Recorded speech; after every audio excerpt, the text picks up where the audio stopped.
the day we take our country back. Even though he's from Africa. All kind of stuff. I don't know. Gay sex. I mean, that's not good. None of us like our father. You see great-looking women at Trump rallies. Mental Viagra. It's not the truth. But it is the truth. No.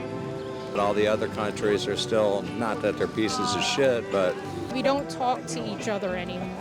We argue with each other. It's beginning to look like I told you so.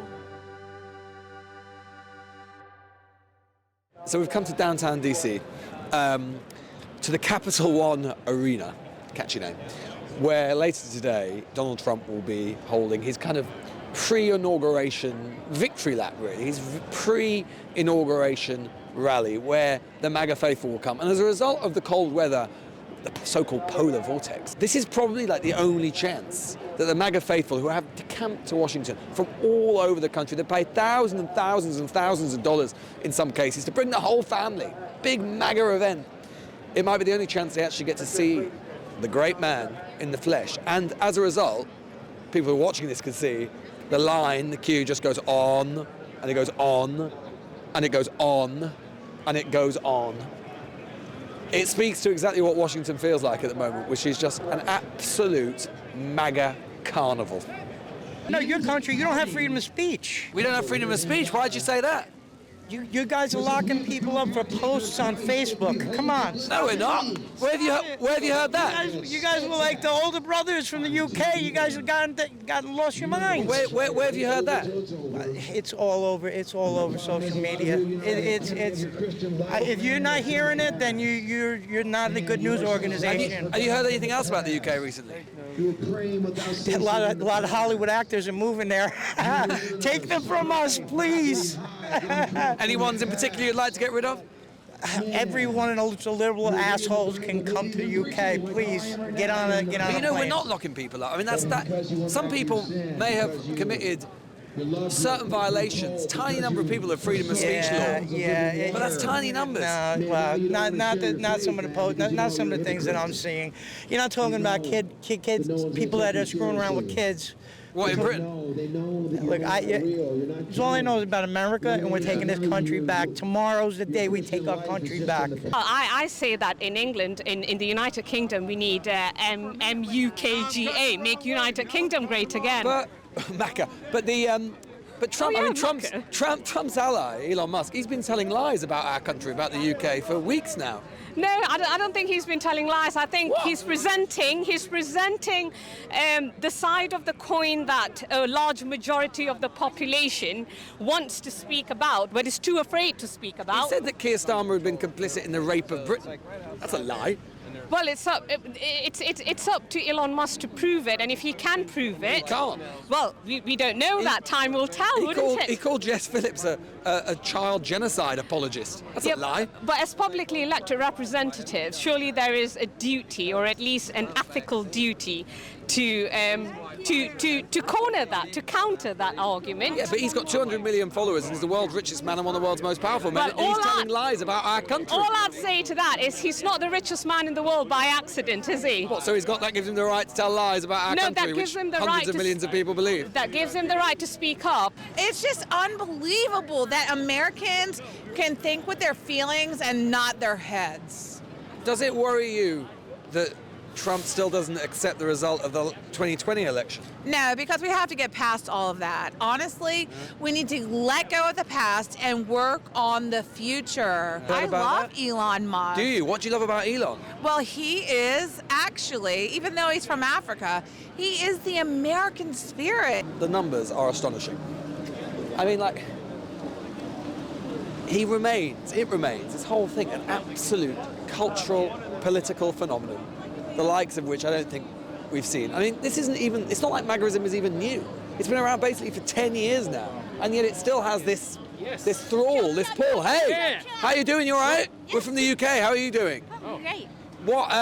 Why are you queuing in the rain? Well, I know it's for Trump, but why do you love him so much that you're willing to sit in the rain for hour after hour? He's my hero. Your hero? Yes, he's amazing. Why? He's going to do wonderful for America. What do you think he's going to do that's so wonderful? All kind of stuff. I don't know.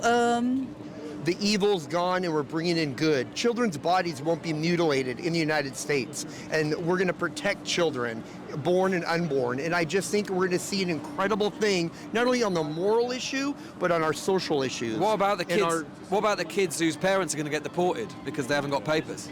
Well, like Trump said, and I believe Trump said this, he's not going to separate them, they're going to deport them all. If you're here illegally, you're a criminal.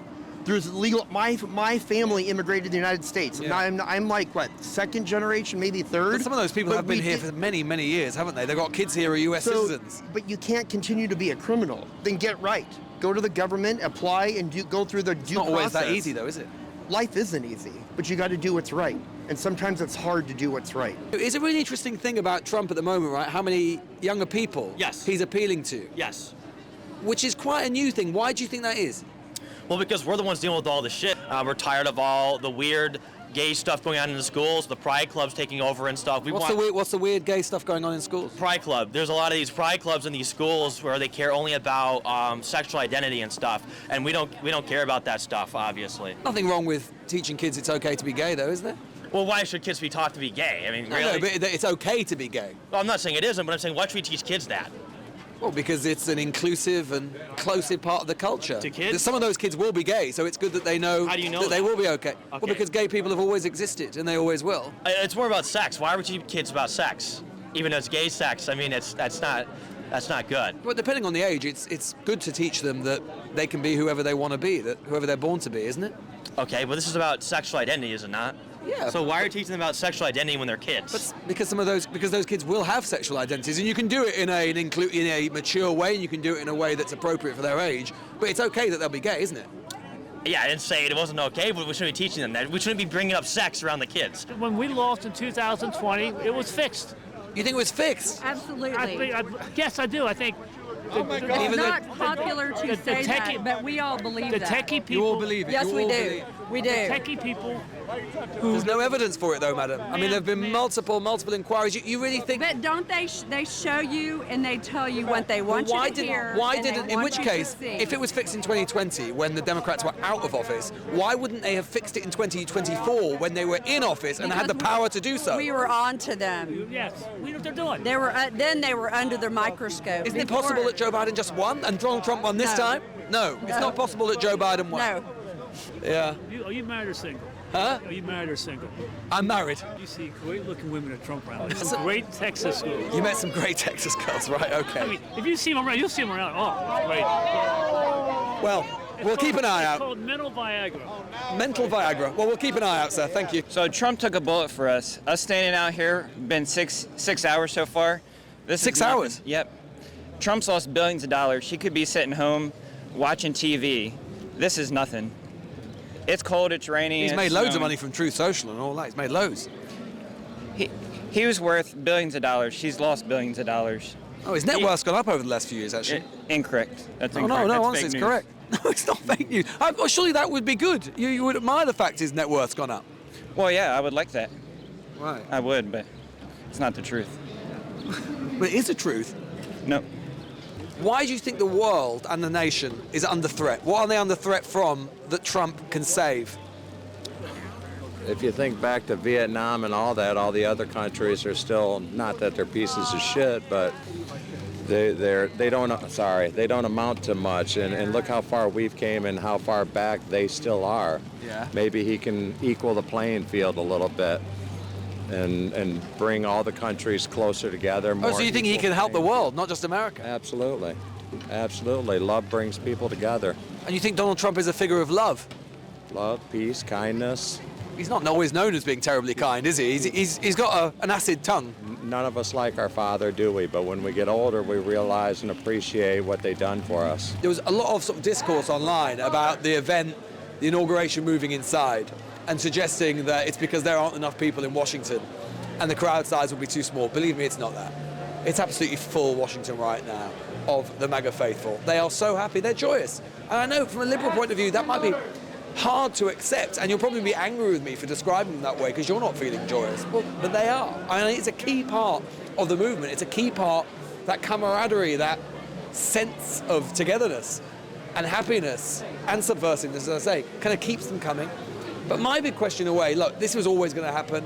They're thrilled. They love Trump. We know all that. My big question for the future is, what happens to this movement? What happens to the energy of this movement? Where do all these people go? Because they've been turning out for Trump now for basically a decade, 3 election cycles. My question is whether this and these people transfer to someone else. And if so, who that person is. Or is it that this movement is particular and peculiar to Donald Trump? And when he goes, it goes with him. That to me is basically the big question in terms of the ongoing politics of America in the second Trump presidency. The Newsagents. This is a Global Player original podcast.